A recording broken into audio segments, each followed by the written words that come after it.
Hi, I'm Josh Cadillac, and welcome to my podcast, Know Your Shit. I've been blessed to see great success, as well as seeing the bottom up close and personal in 2008. And if there's one lesson I've learned, is that if you want to have success and differentiate yourself from everyone else out there, you need to know your shit. As a successful real estate and crypto investor and an educator, it drives me insane that people do not immerse themselves in their craft. Everyone is so busy advertising and testing new sales techniques, they forget the most important thing, the product. Here I want to talk to the folks that got this right, the most successful people in the world in every industry. Bring them to you and find out what they learned in their business that made it great. When you're listening to my podcast, you will know for sure that the topics and experts we have on have one thing in common. They know their shit. Hello and welcome to Know Your Shit podcast, where our knowledge and pride in what we do drives us to be excellent. My name is Josh Cadillac and I'll be in the driver's seat for today's show. And I wanted to take into a little bit of a different show today. I wanted to talk to you kind of about what we've learned as a group from all the guests that we've had on, all these successful people that we've interviewed, that we've talked to, and kind of trying to get our head around some of the consistent things that they have in common. And one that was really brought to my mind is actually from a comment that I got on another show that I was on. It was a podcast I'm a regular guest on, and somebody was talking about a comment that I made about how people take and borrow against their primary homes and use that money to start businesses.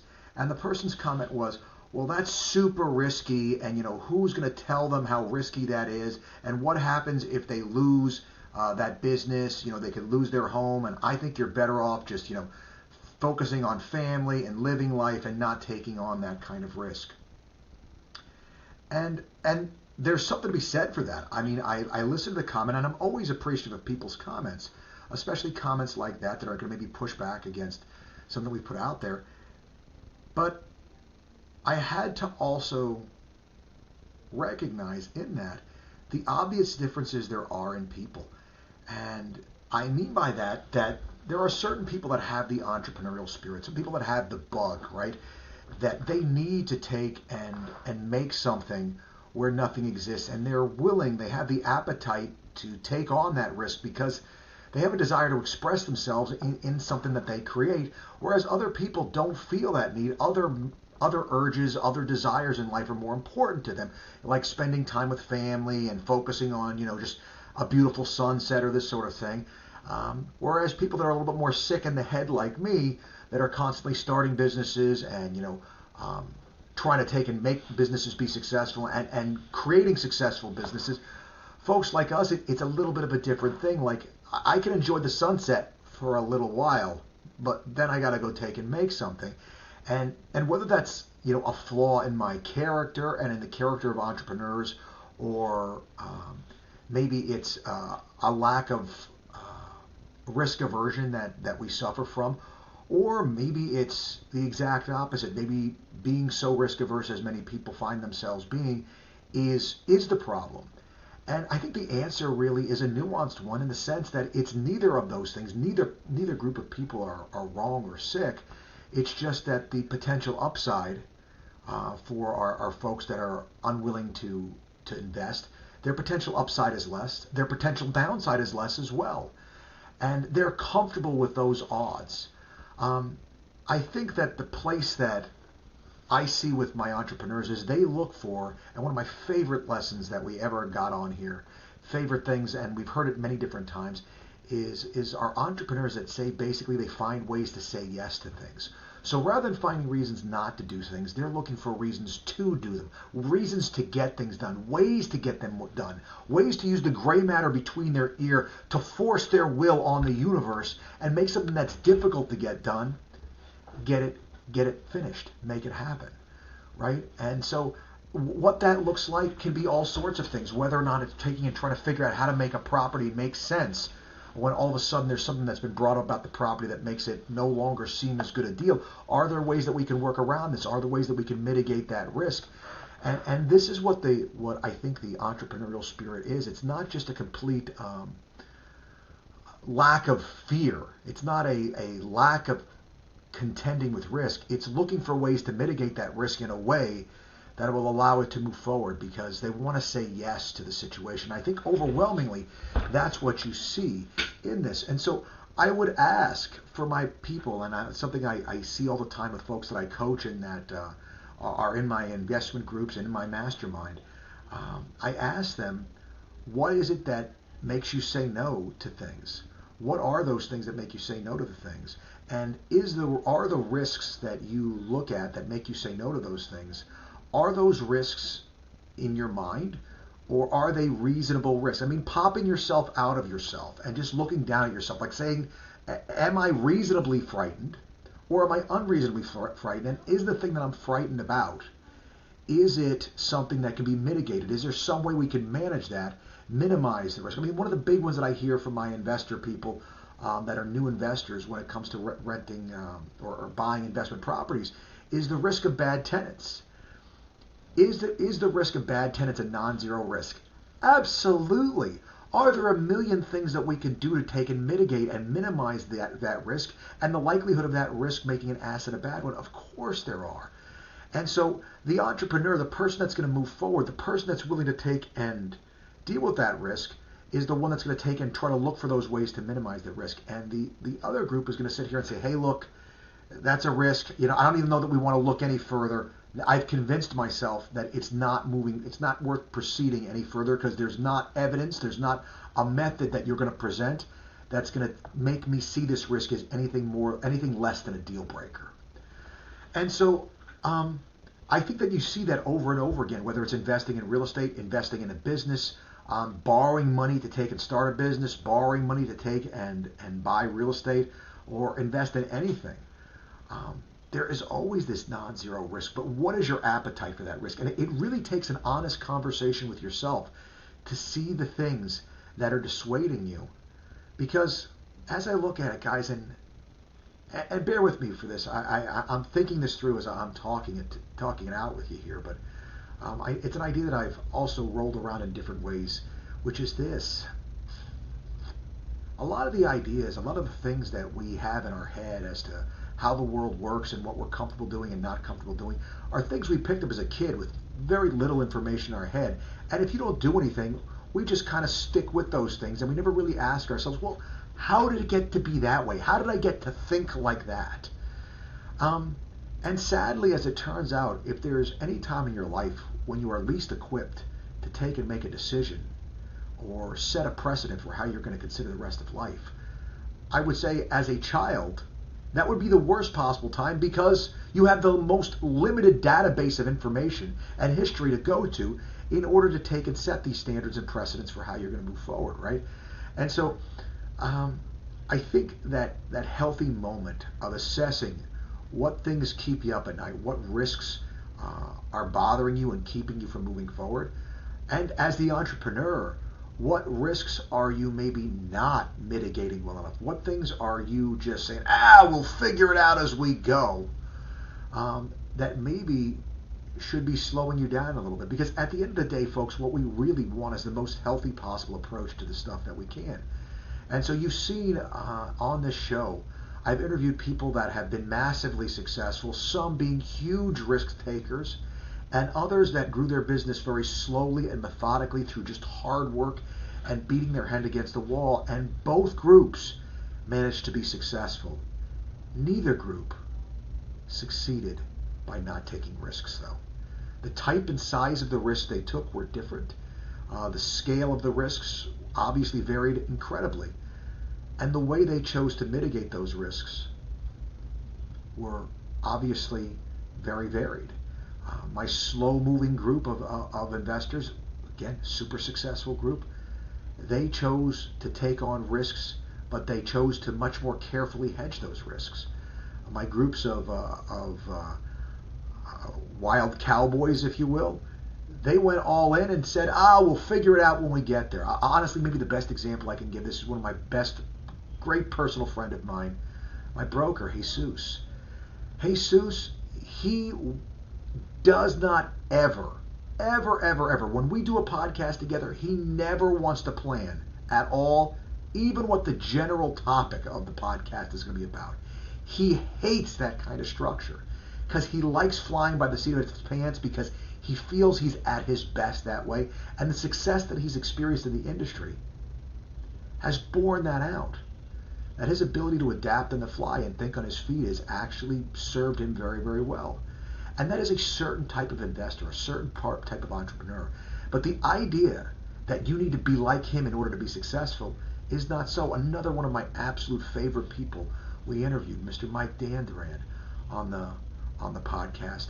He grew his business, guys, by absolutely going into debt up to his eyeballs when he had absolutely no money and agreeing to buy his first pharmacy from a guy who let him work there basically to pay it off.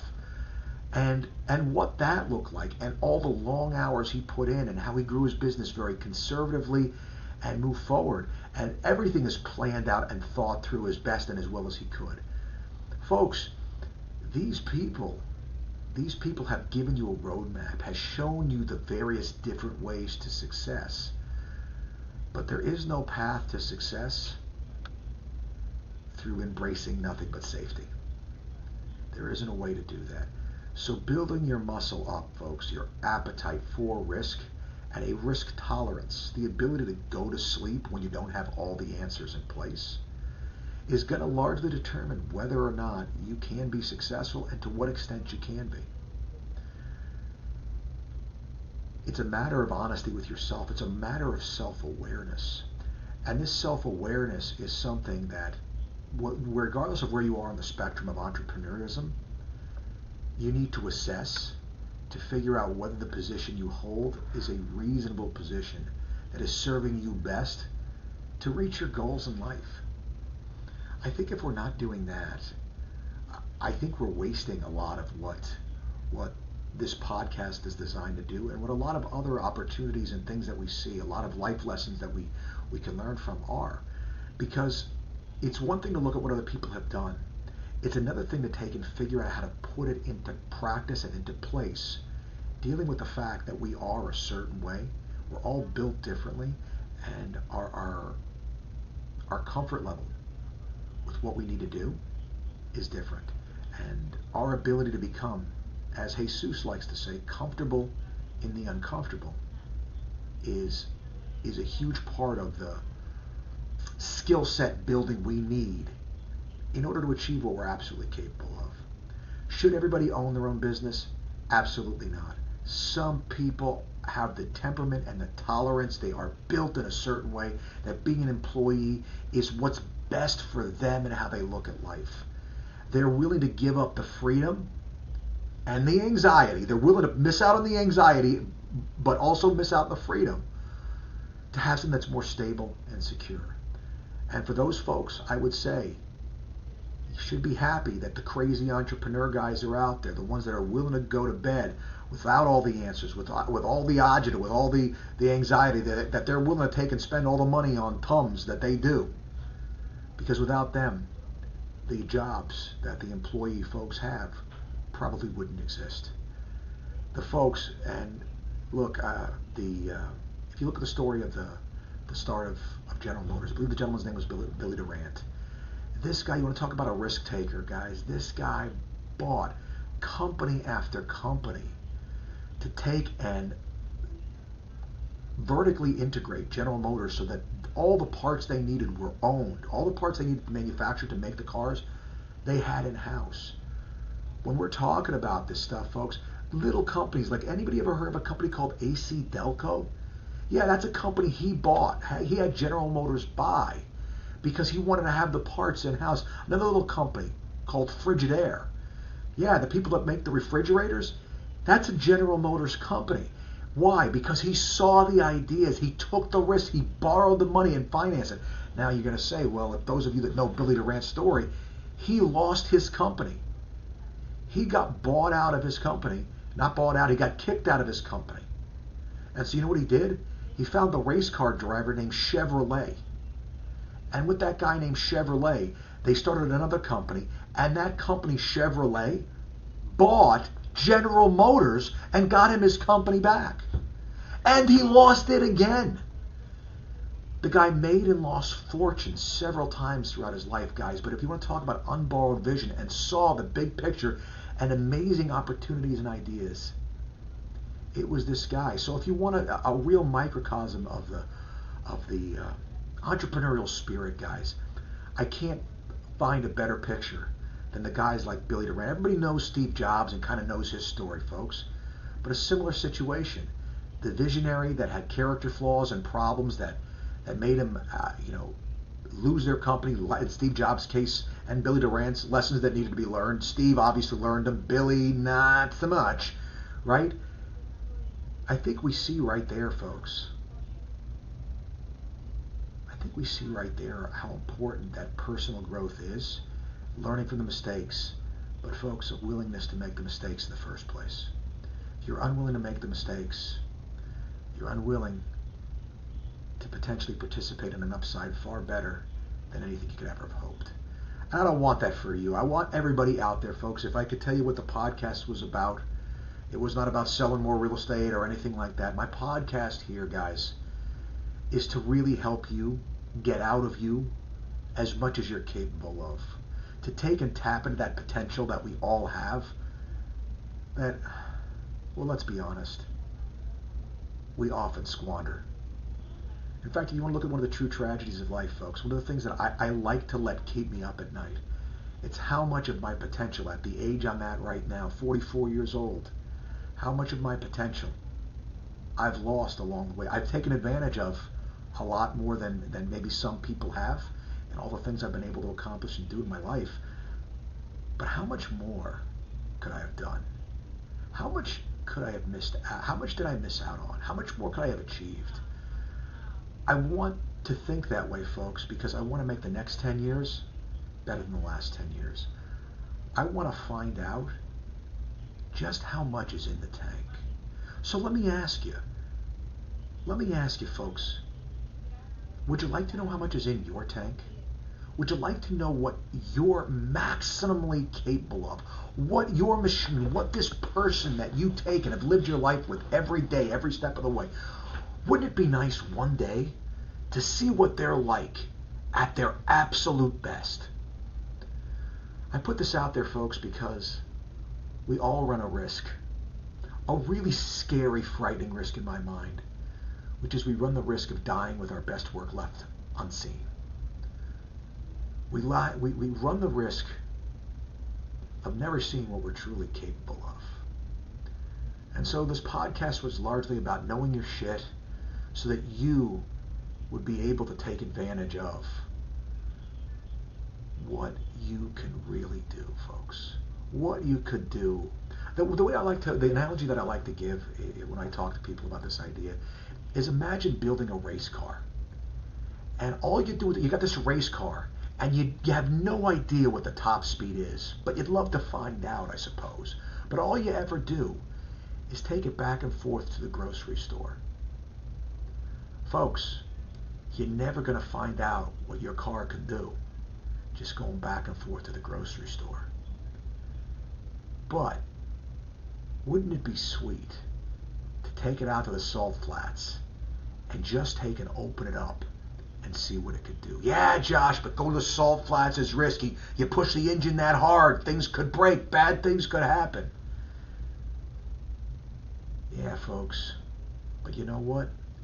Think about what the world misses out on if all you ever do is just take yourself out to go get groceries.